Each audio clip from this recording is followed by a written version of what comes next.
Diabetes Connections is brought to you by Animus Corporation, providing insulin delivery products for people living with diabetes and part of the One Touch family.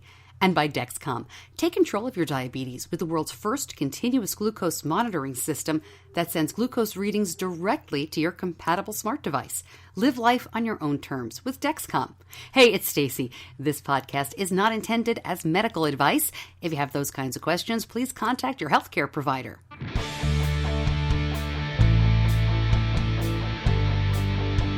This is Diabetes Connections with Stacey Sims. This week, a conversation about limitations and how we look at them. My guest, Chris Ruden, was born with only 2 fingers on his left hand and a shorter left arm. He's now one of the strongest adaptive athletes in the world. And yes, he also has type 1 diabetes. I am so thankful for my struggle and thankful for the way I am and how I overcame that, because I feel like people need to go through something like that to understand how to succeed or how to overcome themselves. I talked to Chris about those early struggles, how he's using his experience to now coach and inspire others, and what records he's going for. Plus, he's really funny and he's just fun to talk to. You're going to enjoy this one. It all starts now on Diabetes Connections. Welcome to Diabetes Connections. I'm Stacey Sims. Really glad to have you along for another week. I don't generally count the episodes, but this one caught my attention because it's episode 90 of regular episodes. There's about a handful of bonus episodes thrown in there, which means we're closing in on 100. What am I going to do for 100? We'll figure that out. But anyway, if you are new to the podcast, welcome. We try to educate and inspire about type 1 diabetes through stories of connection, interviewing stars, celebrities, and athletes with type 1 diabetes, leaders in our community, authors, bloggers, but also everyday people who aren't climbing Mount Everest or running across Canada, but are just trying to live day to day with type 1 diabetes. My son is 12 years old. He has type 1. He was diagnosed right before he turned 2 in 2006. So yeah, it's been a decade of this nonsense. My background is in broadcasting, and you put the two together and you get the podcast. So I'm glad you're here. However you're listening, please share the show. If you are listening on a podcast app, please take a second to subscribe. That way you'll just have it there every week when you go to your phone or your mobile device. If you're listening on Facebook or through the website, diabetes-connections.com, that's great too. Just go ahead and share it if you know somebody touched by type 1. So Diabetes Podcast Week ended earlier this month. I've still got that linked up at diabetes-connections.com. If you want to find other podcasts, we all got together for a good cause, which is Spare a Rose, Save a Child. And that continues as well. That'll go through the entire month of February around here. And you'll be hearing more about that and our terrific sponsor to this charity, Wild Tree, a little bit later on in the show. Wild Tree made a big donation to Spare a Rose, Save a Child, and we want to show them some love from our community. What's Spare a Rose? Well, this is a great campaign that benefits the Life for a Child, which gets much needed basic diabetes help. I mean, we're talking meters and insulin, test strips to kids in the developing world, where type 1 diabetes can be a death sentence. So this is a really easy way for you to help. Spare a Rose. Well, around Valentine's Day, you're supposed to buy one less flower and donate the cost of that rose. But we can keep it going a little bit further along. All right, I need to tell you a little bit about our sponsor, about Animus. We put a lot of thought into choosing our son's Animus One Touch insulin pump nearly 10 years ago, and just as much thought each time we've decided to stay with Animus One Touch. Our insurance has always covered a new pump every 4 years, so we've stayed with Animus One Touch 3 times now. It's been a long time. Well, the product is exactly what we want out of a pump. Animus One Touch offers a choice of pumps, so you can choose the one that suits your individual needs. Customer service is incredible, and Animus One Touch pumps fit my son's very active lifestyle. To find out more, go to diabetes-connections.com and click on the Animus, part of the One Touch family logo. In my neck of the woods these days, we are having JDRF Walk kickoffs. I'm part of the Greater Western Carolinas chapter, and it's a really big chapter. And we have 3 Charlotte area walks, and then there's one in the western part of the state, Nashville. There's one in Greenville, South Carolina. Like I said, it's a lot of people. It's a big chapter. But the walk kickoffs are always interesting because we get the research updates. And I'm going to try to get Tom Brobson, who is coming to our kickoff to explain the latest and greatest from JDRF and the Artificial Pancreas Project. And I want to talk to Tom because he has been with JDRF for a very long time, and he's been part of the Artificial Pancreas Project for many years as well. And JDRF uses the Artificial Pancreas Project umbrella term for a lot of the funding that they've given to way back in the very beginning to figure out the algorithm, to talk about hybrid closed loops, that sort of thing. And if you're not familiar with that, I'll link something up with diabetes-connections.com, because JDRF is really a part at its core of almost every artificial pancreas project that is out there. So I'll link that up and you can learn more about it. But we're really seeing the fruits of that now. It's pretty amazing stuff. So when it comes to walks, we started back in 2007, just a few months after Benny, my son, was diagnosed. And I wasn't ready to get a team together yet. I was barely ready to leave my house after my 2-year-old was diagnosed. So we went in with another already established team, which is really a great way to go. And our main Charlotte walk is always at Carowinds. It's a big amusement park around here, like Six Flags, if you're familiar with that. And you walk through the park. So my son was 2, my daughter was 5. We were late, as usual. I'm always the one running for stuff like this. So we really picked up the rear. And because my kids had never even been to Carowinds at this point, they were just stopping everywhere to look. I mean, the park wasn't open. But, you're seeing the rides, and there's Dora the Explorer, and there's, SpongeBob and all this great stuff. So we were so slow that the park began opening around us. Because you're supposed to be out of the park by the time it opens, right? And we just stayed. I mean, I can say we didn't know any better. I did ask a staff member if we could stay, and I think she was totally confused because she didn't understand why we would be in the park. I mean, that's how late we were. So we did stay. I'm busted, but this was 10 years ago, so. And we finished the walk eventually after I had to drag my kids off the rides. And it was so much fun. The next year we went back and they had staff members bringing up the rear, so nobody stayed in the park. I think we were responsible for that change of behavior. Apologies for that. But it was a fun way to get introduced to JDRF Walks. And we stayed in Carowinds for a few more years. Then we went to a walk that was a little bit closer to home. We formed Benny's Brigade. That was our first walk team over the years. Then we had the Beam team, which we formed out of a elementary school. We had nobody else at the elementary school for a little while with type 1. And then we had 4 kids. We had Benny, Ella, Addie, and Michael. B-E-A-M. Beam. So the kids got together and they came up with, we kind of helped with the Beam name, but they came up with the slogan, lighting the way, for a cure. So it was really nice. We did that for a couple of years, but now B and M are in middle school and kind of don't want to be part of this so, noticeably right now. A moved to the beach. So poor little E is all by herself in this elementary school. So we are joining Ella's team. Ella Friends is her team. It's so cute. They've got a little elephant as their logo. So we will be marching along with Ella, and maybe the Beam team will come back or Benny's Brigade will come back. But for right now, we're going to go ahead and do that. A long way of trying to get to the point of, if you have a walk in your area, if you have a big fundraiser in your area, American Diabetes Association, Beyond Type 1, the bike rides, go. And don't tell them I said this, but you don't have to raise a ton of money. It's important to go and be part of the community. The first time, if you haven't been to one of these, the first time you show up as an adult with type 1 or with your child who's got type 1 and you see the amount of support that is in your own community, it is amazing. Where are all these people? Where did they come from? And then I'm telling you, go around, get emails. Nobody's going to think you're weird. Just find people in your community. And then if you want to start raising money, go for it. But please don't feel shut out because you can only raise $10. Go to the event, meet other people, be part of this community, not just online, but in person. And, fundraisers are needed, but they're also a great way to find other people in your area. All right, I'm off the soapbox. One more quick word from our sponsor, and then I got to bring you Chris Ruden because he was just fantastic to talk to.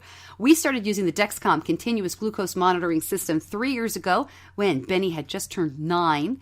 It was a whole new world. The Dexcom CGM system changed the way we looked at his type 1 diabetes.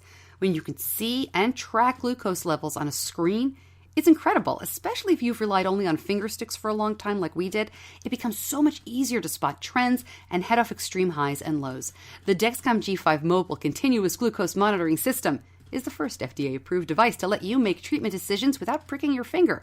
The CGM-based treatment requires finger sticks for calibration, may result in hypoglycemia if calibration not performed or symptoms expectations do not match CGM readings. For more information, go to Dexcom.com.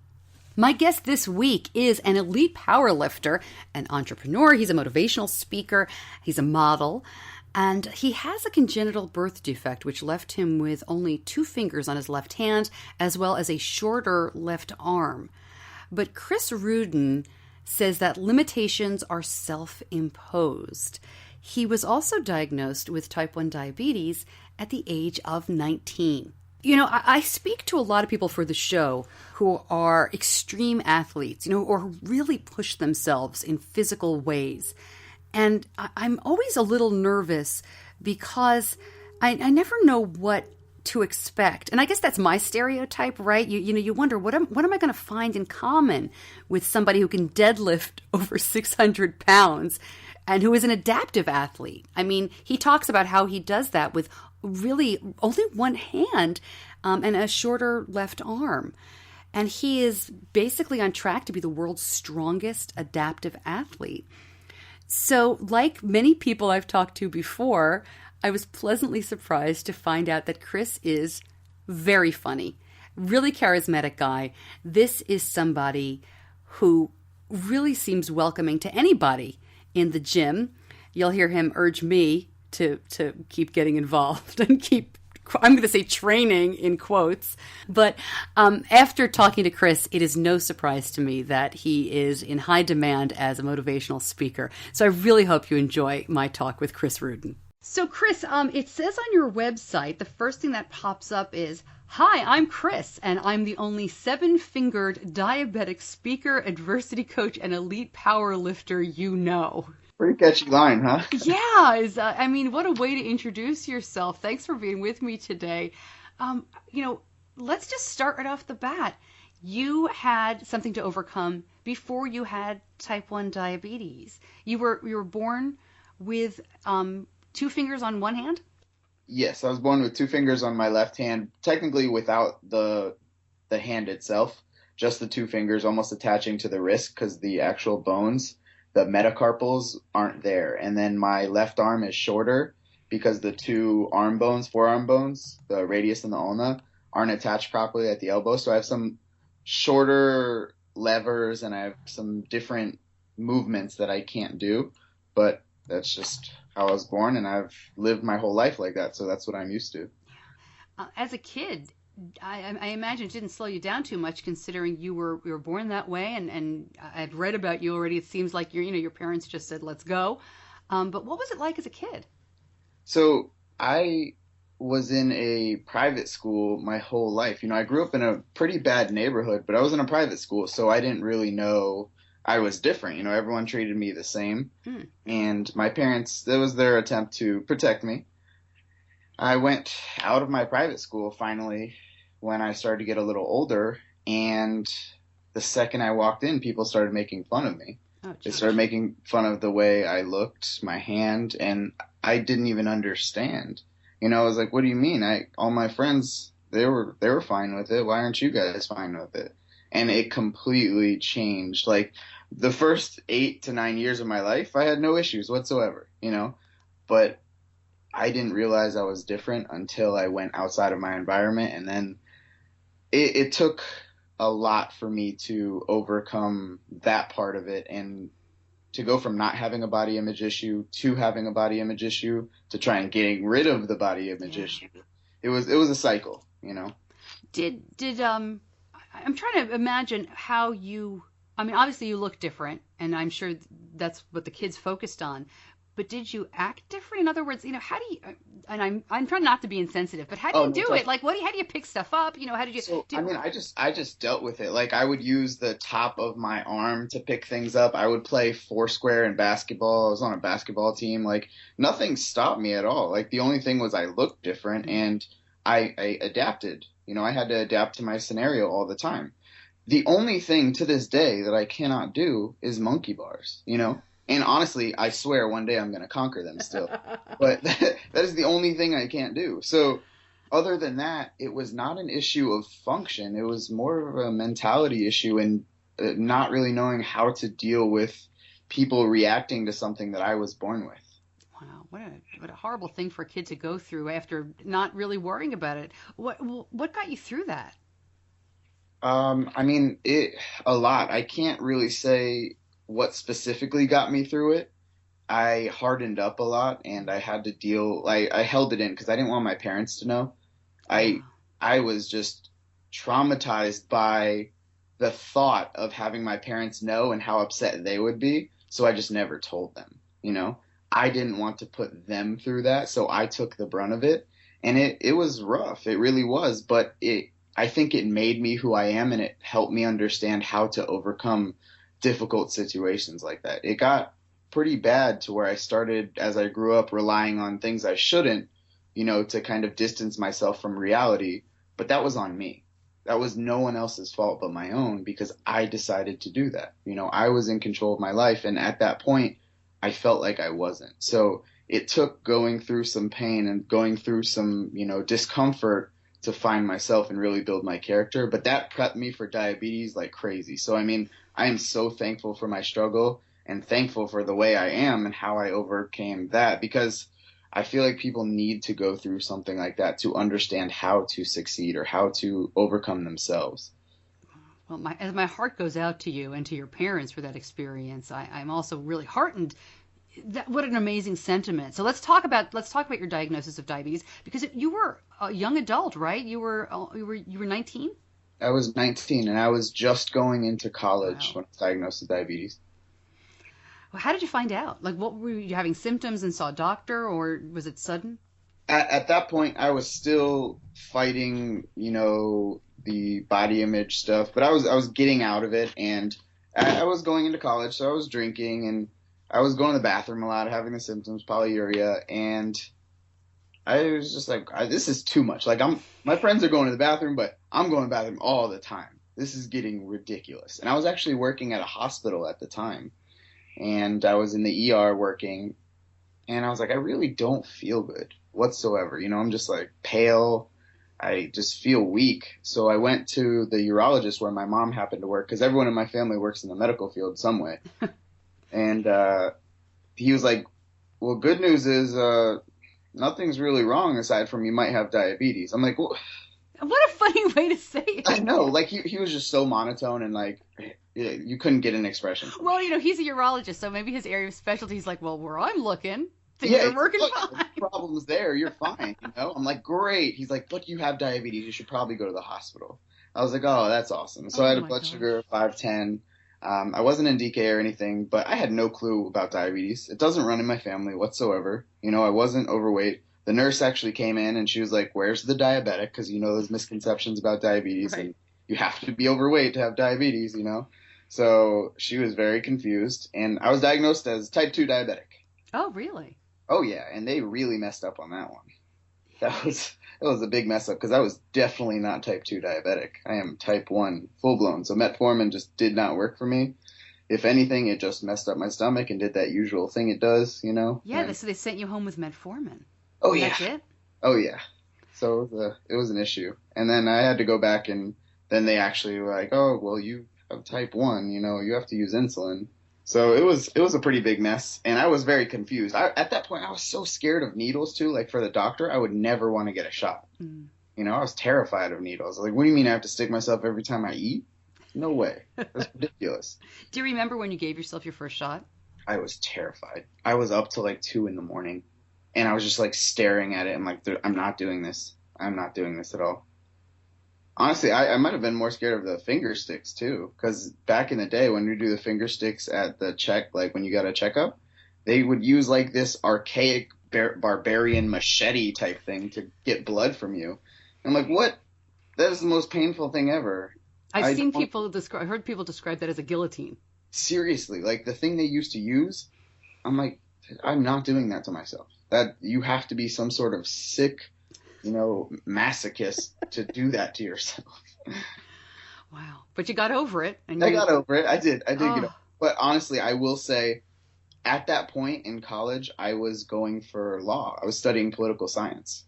And it wasn't till being in the hospital, and I had recently started working out, even with my disability, and I found ways to overcome it. And people were like, oh, you're getting a lot of muscle. That's pretty awesome. Can you help me? And I was like, maybe,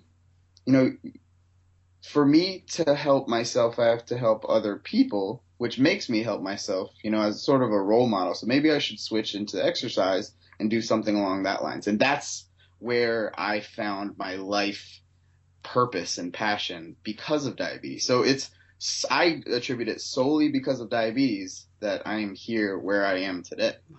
And I want to talk about that because, what you're doing is extraordinary.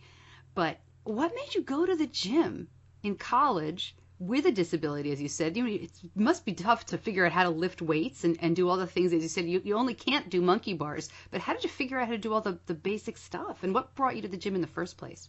When I specifically say the only thing I can't do is monkey bars, I'm pretty sure I've tried everything and found out that monkey bars is the only thing I can't do. I played drums for 4 years in college. That's great. With one hand. I taught martial arts and dance, hip hop and break dance with one hand. I did as many things as I could, honestly, because I was very competitive with myself and I wouldn't let myself fail. I felt like I was always in competition. So I always had to find something that was harder and more difficult. And when I saw the gym and bodybuilding and building muscle, the main thing in bodybuilding was you have to be symmetrical. I'm like, well, I'm not symmetrical at all. So that's impossible for me, meaning this is a great challenge. I took that impossibility and I was like, let me try. I need to interrupt Chris for just a moment. We will get back to that interview in a second. But I do need to tell you about a generous supporter of the Spare a Rose campaign. You've heard me talk about my local Wild Tree rep, Julie. I'm doing this all February because Julie is saving dinner at my house at least a couple of times a week now. And Wild Tree is committed to developing products that fit the needs of your family, are easy to use, and taste great. They really believe in the importance of creating nutritious dinner time solutions. And this isn't something that comes in the mail, with food that your kids are not going to eat. You put together your own fresh produce and veggies with their super simple recipes and delicious spices and seasonings or even blends. Family-friendly meals my kids and my husband can enjoy, plus nutritional information on everything, which with type 1, we need. Learn more about Wild Tree and place an order with my friend Julie. I recommend you start out with their grapeseed oil. You can order the Make Fresh Dinner bundles. My kids love so many of the crock pot meals, which makes life super easy. Julie's Wild Tree has donated $1,000 to Spare a Rose. Let's show her some love. Go to diabetes-connections.com and click on the Wild Tree logo. Now back to my interview with Chris Ruden. I took that impossibility and I was like, let me try. Well, I messed up a lot and I found different ways to do things that put my body in positions that probably weren't good for me because I didn't know of using different apparatuses like hooks and straps and things that could help me at that point. But I still did it, and I was consistent with it. I said, no matter whether I'm putting 40% or 100%, I'm going to go to the gym and I'm going to do it. And it paid off over time.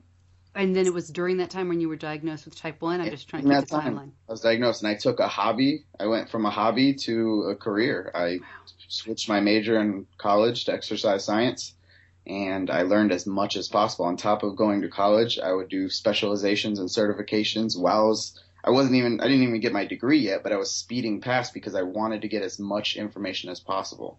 Around the same time, I got an opportunity. It was probably 6 months to a year after I was diagnosed with diabetes. I got an opportunity to work with an 11-year-old with cerebral palsy who couldn't really walk. And his parents came to me. They're like, we know you have a disability and you have diabetes, but you found ways to overcome that. Do you think you could work with our son?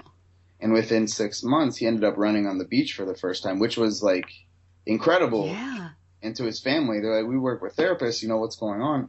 I'm not a magician or better than a therapist. I just used outside of the box techniques like I used to figure out how to adapt, What do other people do and say in the gym? I mean, at this point, it's probably a dumb question, but do you remember back then, before you were using hooks and before, and I need to ask you about that because I don't know anything about that anyway. But when you were just trying to figure it all out, were people supportive or were they kind of like, what does he think he's doing? It's funny. Like back then, people treated it like a taboo subject. Like they wouldn't even acknowledge the fact that I was different because they saw how serious I was. So they were like, they pretended like it was different, and that almost bothered me too, because I'm like, guys, you can acknowledge that I am different because I am. Nobody knows what to say though. It's like so awkward, and sometimes I kind of use that to my advantage and I make fun of it. Last like what happened, I'm like, oh, a shark attack, it was terrible. I always mess around with it, but you gotta make the best of what you have. I always tell people, you can't control what happens to you, but you can always control how you react to what happens to you. Do the best with what you currently have where you currently are. That's all you can do. Otherwise, you're just going to be miserable. All right, so let me ask your opinion. If somebody like me, who always says dumb things, sees somebody at the gym or next to me or whatever who, is missing their left hand or has a big old insulin pump or, there's those situations where people kind of want to say something but are afraid of saying the wrong thing. Should we say something or should we just say exactly what you just said? Like, hey, I feel really stupid because I'm really interested in, what you're doing, but I just don't know how to ask. So I'm just going to ask, I think that's very cool about it, and you can also read like body language and stuff. If someone has their headphones in, I wouldn't suggest interrupting their workout. Yeah. It's intrusive, or to take pictures from afar, like in a bush or anything, but situational awareness is 100% key in that situation. Well, it's true because I saw a woman. I was waiting for my daughter at swim practice recently. My daughter doesn't have type 1, but my younger son does. And a woman walked out of the gym, and she was on her way out. She was busy. She was packing up, and she had the exact same insulin pump, the exact same color as my son. And part of me wanted to run after her and flag, hey, nice lady, we are blah, blah. But part of me also knew, first of all, she's not wanting to talk to anybody. She's on her way out. And you're a weirdo, so sit down. It wasn't right. Come up to me like that, especially when I'm flying around and I do my speaking and stuff. I usually have either like some sort of type 1 shirt on, or I have my Dexcom sticking out on my arm. And I have people come up to me all the time. They either ask, hey, well, what is that, if they're by me, or if a kid is type 1, the family will come up to me and talk. And I love it. I absolutely love stuff like that. But that's who I am as a person, Right, and if you were walking quickly away from me, I probably wouldn't chase you down. Exactly, and if I saw you chasing me, I would probably run faster. Right. So in that situation, you might want to just slow it down. Well, you know how moms are. Yeah, that's true. That's true. So tell me a little bit, and I know we're here to talk about diabetes as well, but tell me about is adaptive the right word? The adaptive stuff you use in the gym, like the hooks that you mentioned? Just adaptive equipment. So because I have about a 4-inch deficit in my left arm, I had to make that length equal to my other side, or else my back was going to start hurting. When there's asymmetries or different imbalances in the body and you put force into them, the problems get bigger. Similar to if you had an injury and you wrote the injury name on a balloon and you put force into the balloon, eventually it's going to blow up to where it pops. So I had to do that because I noticed I started to get bigger muscles on one side. I started to get more pain on one side. So I found a company that would make me a custom length hook for the deficit I had. And I changed like everything again. So I went from going to the gym and just kind of doing stuff to now being able to do everything from deadlifts to pull-ups to every lift that there is I can do. And that's what got me started into powerlifting as a, disabled diabetic. And now I am technically the strongest diabetic disabled powerlifter in the world. So it's pretty cool. Okay, now I have a really dumb question. There's more than one disabled diabetic powerlifter in the world? There are a bunch of diabetics and a bunch of disabled powerlifters. I am the only diabetic disabled powerlifter, but I beat both of those categories individually and singly. So if I say the strongest diabetic, I'm like, oh, well, you're also disabled. The strongest disabled, oh, well, you're also diabetic. So I just compile it all into one. That's interesting. And, technically, let's just say this for fact's sake. Technically, I guess diabetes is a disability, but it's Exactly. interesting how you separate the two. Do you do that on purpose? I do personally. Even though it's covered by the American Disabilities Act, I I guess I separate the two from a condition and a disease to a disability, you know? Mm-hmm. It's considered a disease, but it's also considered a disability. I don't know. I don't think that it's a disability in that sense because I know so many diabetics who just aren't limited by anything, you know? I almost don't think disabilities are a disability in this sense, you know? You're an adaptive person can find ways around it. So I guess a lot of it is up in the air, but the general consensus is that diabetes and disability are kind of separate. Yeah, I agree with you in, the way we live our lives. I'm really thankful for the federal protection. And Definitely. it's there. It is a disability. It's categorized that way, and I think it should be. But at the same time, I don't want my son growing up thinking that he can't do something because of diabetes, except the real stuff that, you have to take care of yourself this way. You have to stop and do this, but that's it. And that's a good example of what you just said. You know, using the federal protection, which is a huge necessity for our community, but also separating the stigma of being disabled. And that is a personal thing, overcoming that self-limitation in your mind. But there are no limitations except for the ones you put on yourself, because there's always a way to adapt. So, speaking of adapting, when you decided to do the powerlifting and really take this to the next level, what did you do about diabetes? How do you manage? You already mentioned a Dexcom, and I've seen you in pictures wearing a pump. Was that all part of it? Yes. So from the first meet, I had already been on a pump, but my first pump was a Medtronic. Still love that pump too, but I didn't have Dexcom because I didn't want something else sticking out of me. I didn't understand it, and I just thought all I heard the endo tell me was you'd have something else attached to you, and I was like, nope, I don't care what it does, nope. So once I tried my first meet with the pump and everything, it was good, no problems. A lot of people questioned me about, oh, what is that? And I was the only diabetic at that event. I eventually switched to T-Slim and Dexcom and did the rest of my competitions like that. And I've always been able to control my sugars throughout the meet. And it was really important to me because if my sugar tanked or went too high, my strength would drop. So it was vital for me to control my sugars to get to where I am and to achieve that higher level of success in my sport. Yeah. Knowing that everybody is different, not asking you for advice for anybody else, what would you mind sharing some of your technique? Is it mostly through diet? Do you keep like tabs on hand when you're competing? How do you do it? So I have like a whole bag, especially for competition day. That's like a whole different diet. I bring Gatorade and different snacks like peanut butter and also quick tabs, or Gatorade has some like chewable gummies that we love those. Yeah, those are great for like instant. Knowing the trends in my own blood sugar has been key, and Dexcom has helped me with that. But knowing that when I lift really heavy, my sugar is going to temporarily spike and then slowly decrease over time. If I do a longer warm-up, like a 15, 20, 30-minute warm-up, my sugar is going to slowly tank. So I need to adjust for that. And being able to set temp basals on my pump is a godsend when it comes to that, and not having to constantly eat and throw it off. And those fluctuations really give me headaches personally. So anticipating the trends in the gym and on competition day are key for me.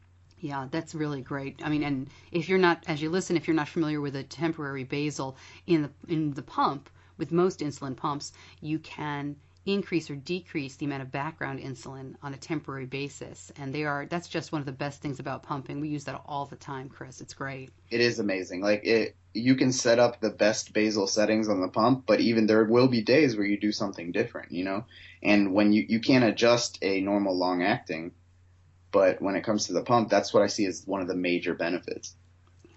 Have you had people misunderstand what's going on during competitions? I mean, I imagine we've had situations where a referee has said, what's the bracelet doing on your kid, or, things like that. Have you had people point out your pump and say, is that steroids? What are you doing?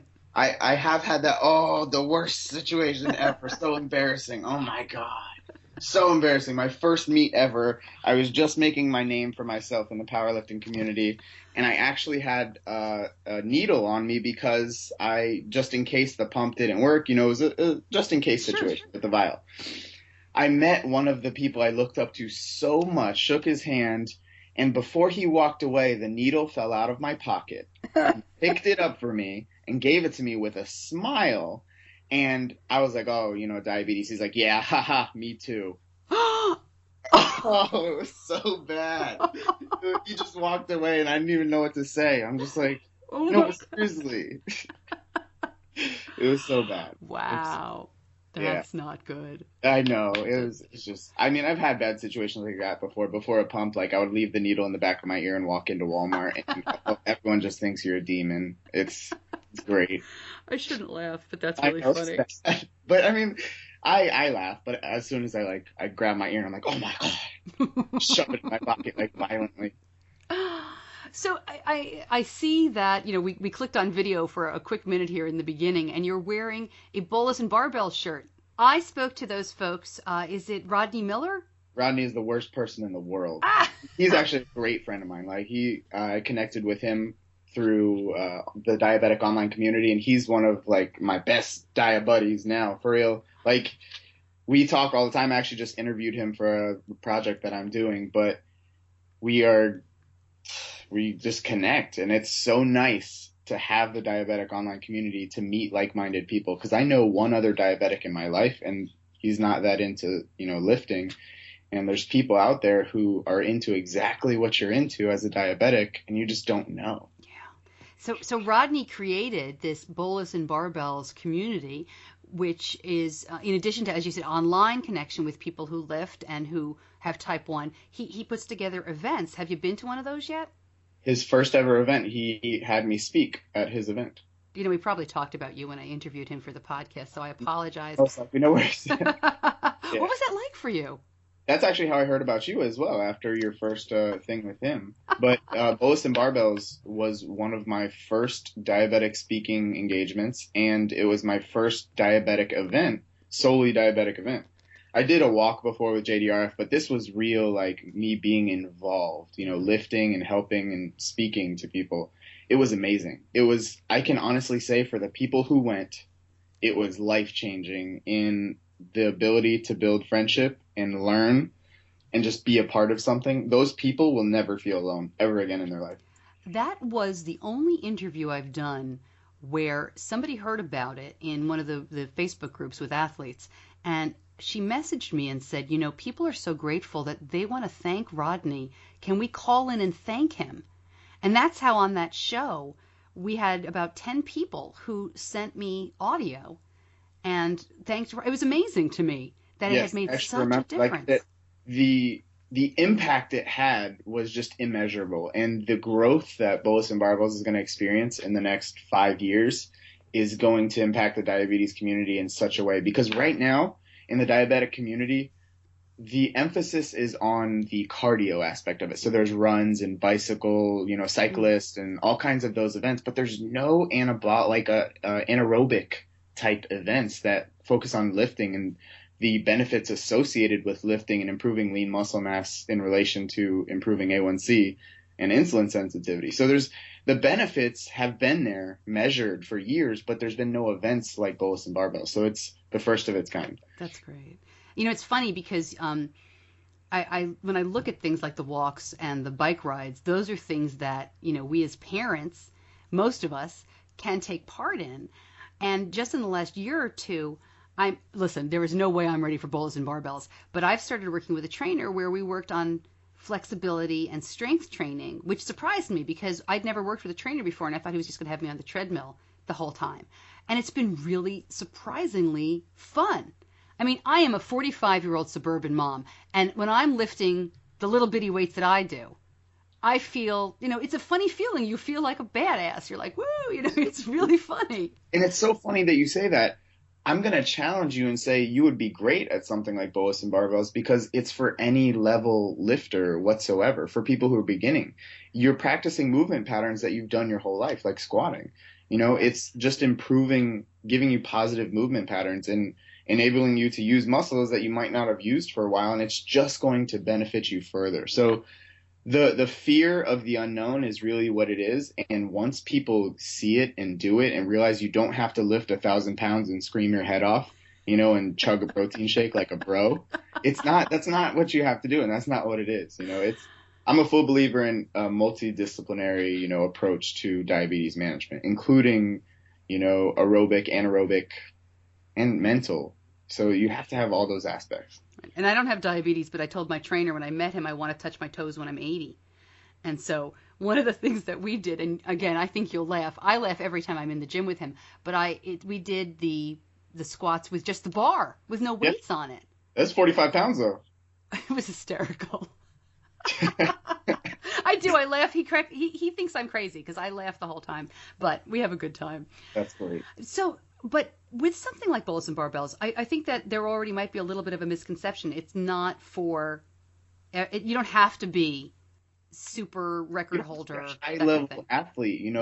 There's people who just want to help. Like me, I lifted really heavy at that event, but at the same time, I helped anyone who was struggling with, the weight just to understand how to move better because I was there. Anyone who is at an elite level was at the starting level at one point. And not everyone wants to go to an elite level, but the benefits of strength training in addition to aerobic training are great for diabetes management and just health in general, Yeah.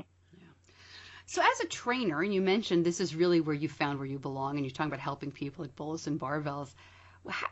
I'm curious if you people can see that you have no left hand, but they can't really see the diabetes unless you tell them. Do you use that purposefully in your motivation for other people? Absolutely. 100%. I throw it in their face. I literally tell everyone I let people know who I am as a person. Diabetes is a part of me. It doesn't own me.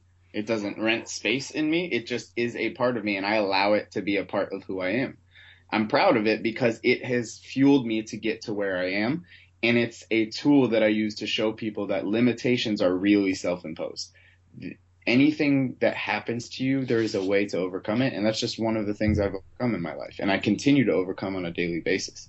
So I don't do in-person training anymore. I only do online training, and it's been amazing ever since, and now I'm working with mostly type 1 diabetics who want to lose weight. So how do you do that? Is it Skype sessions here? Well, I'll give you a platform to promote for a minute. Is it over the computer? Is it a thing you buy? How does that work?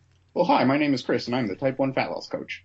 No, so basically what I do is I've been fortunate enough to focus on building my social media to over 30,000 following on Instagram, and I've gotten a lot of recognition in the type 1 community for some of my contributions, and people come to me asking for help. It happened so much so that I decided to make it a full-time thing. And I set up a consultation with them with Skype. I build their programs and help them with their nutrition programs. In retrospect, it helps them control their blood sugar. Not that I'm a doctor or a diabetes educator, but losing weight and improving insulin sensitivity always helps with diabetes management in general, and that helps me as a patient myself. So I love the opportunity to help people internationally, and people who work with me online have made the decision to do it for themselves, so they're almost always successful. That's great. Is that your dog? Yes, I have like 1 million dogs, and they love to bark at anything that isn't there. What kind of dogs do you have? Their favorite thing to do. I have a Dalmatian, I have a lab that I rescued, and then a little thing that looks like a guinea pig with curly hair. I don't even know what it is. That's my girlfriend's dog. That's great. What are their names? Miko, Milo of Croton, which is like based off Greek mythology because I'm obsessed and I'm a geek. And then the littlest dog, believe it or not, is named Diesel because he's so tiny and not diesel at all. I love it. That's great. That is great. Yeah, I'm a huge dog person, so forgive the interruption there. Nope, like animals are my thing. Yeah, I have a dog named Freckles who usually scrapes at my door here when I'm trying to record, but she's being good today. It's so funny, like if I'm ever on like a Skype call or something and they scratch on the door, I make this like face off camera, like very angry and squinch my face, like, you go right now. I try to do that with my kids. It doesn't work. That's great. The wrong face. That's great. So, okay, so we were talking about coaching, and then I got totally sidetracked with the dogs. So here's my next question for you. All right, so you're coaching people online. You have a great following on Instagram. You're in terrific health. Do you ever get tempted to kind of go back to that middle school neighborhood? Have you been back in touch with any of those people that gave you a hard time, or have you let that go? I've really let that go. It happened, and it's funny, the same people that did cause some problems almost come full circle and are now asking to work with me and trying to hire me as a coach. Has that happened? It has happened. It's happened actually twice so far, and I am open to it. It's people grow out of it. I don't know the struggles that they were going through. Yeah. For them to have to pick on someone else, who knows what their family life was like, and who am I to judge? So I really don't hold a grudge in that sense. And like I said, it's hard to say this, and it's probably weird to understand, but it was beneficial for me to go through that. Not that I would ever want anyone else to go through what I went through, but it was part of who I became and who I am today. That's really amazing to hear. It makes sense, but at the same time, I've got to give you a lot of kudos. Understand that concept, but I really, that's how I feel. Do you mind if I ask how your parents took your type 1 diagnosis? I mean, they kind of, as you said, hey, I already got no left hand, basically. Now I have diabetes. Did your parents say, oh my gosh, something else? Or were they just like, all right, let's do it? They're just like that, let's do it. They're both registered nurses, so I mean, they're both equipped to deal with the issue, and really they just kind of held me accountable and supported me in every way possible. They went out of their way to find good endocrinologists for me, even though I was at an age where I could start doing it myself. It's a little overwhelming, even if you're a full-blown adult and you just get diagnosed with diabetes, support, I think, is a huge first step in not feeling alone and not feeling like you just have this condition that's going to kill you. And that's just never the case. Diabetes is not a death sentence. Yeah, I've heard from a lot of adults who have said, not that it's easier to be diagnosed as a kid or it's easier at any age, but one of the things that is easier is people assume a child needs some help, and they kind of think an adult does not. And 19, you're kind of on the cusp of that. But that's great that your parents kind of helped you, because I think at any age you need support. Who knows how to do this? Everyone needs support, whether you're diabetic or not. It's human nature to want support and want people to just understand and be sympathetic and empathize with you based on what they're also going through. And that's a great feeling.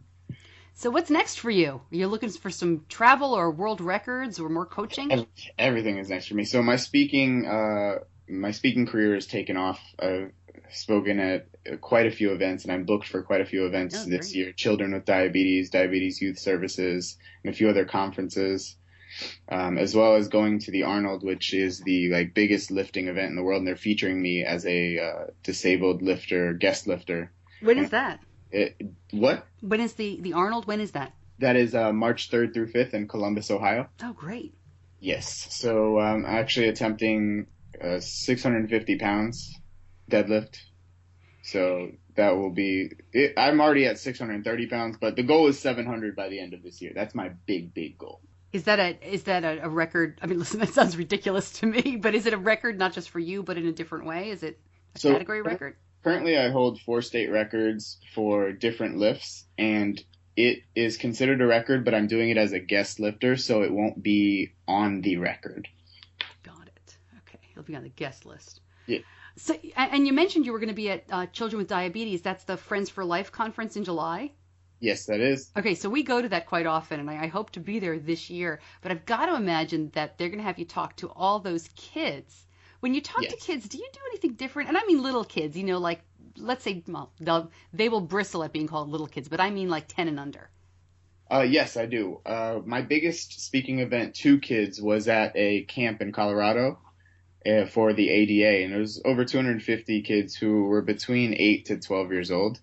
And I still have the same message of limitations are self-imposed. With adults, I can be a little more rough around the edges, But with kids, I just show them. I want to put it in perspective for them that they are unlimited. Basically, I teach them how to turn their walls into doors. I teach them the hero's journey and how every hero has to go through hardship to be a hero, or else it would be boring, Imagine a video game that just wasn't hard to beat, That's not the case. I teach them important concepts that I feel will help them in their life to overcome diabetes and any other thing that life can throw at them. Do you flex? They always make me flex. And usually I do like some sort of push-up competition, so that great. They love that. They absolutely love that. And every kid attempts to arm wrestle me. That never ceases to happen. Always arm wrestle. That's awesome. I'm looking forward to that. That sounds like it'll be a lot of fun. Yes. Chris, thank you so much for joining me. It was fabulous to meet you and talk to you. Thank you so much. You're great. Oh, gosh, thank you.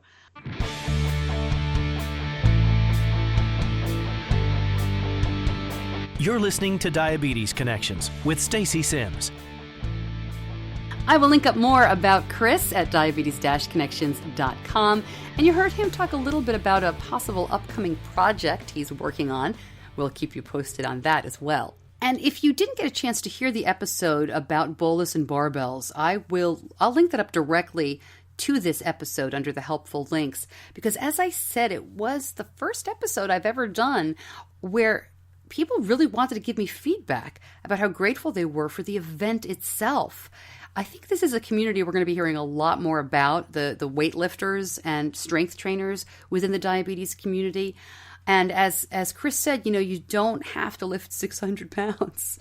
Or you could do what I do and just lift the bar to be part of that community. And it just goes to show, once you find somebody, once you can say, me too, this door opens. And it's absolutely amazing. It's so good for us to find other people, with whom we can connect. I can talk about that all day. All right. So thank you for listening this week. Please go ahead and subscribe on whatever podcast app you're listening to. If you are listening on Facebook or diabetes-connections.com, please sign up for the newsletter. I send that out once a week. It's always got the current episode and then a link of the week where I send you some information on something that's not on the show. There's a lot of stuff out there that's better to be read. You want to have that information perhaps at your fingertips. So I'll send that out to you, and then you can just forward that to whoever you think might be interested in it as well. Thanks again for tuning in week after week. I so appreciate you. You can always reach out on social media. I'm Stacey Sims on Twitter and Facebook. Diabetes Connections is on both as well. I look forward to hearing from you, and I hope you enjoy listening to Diabetes Connections. I'm Stacey Sims. I'll see you back here next week.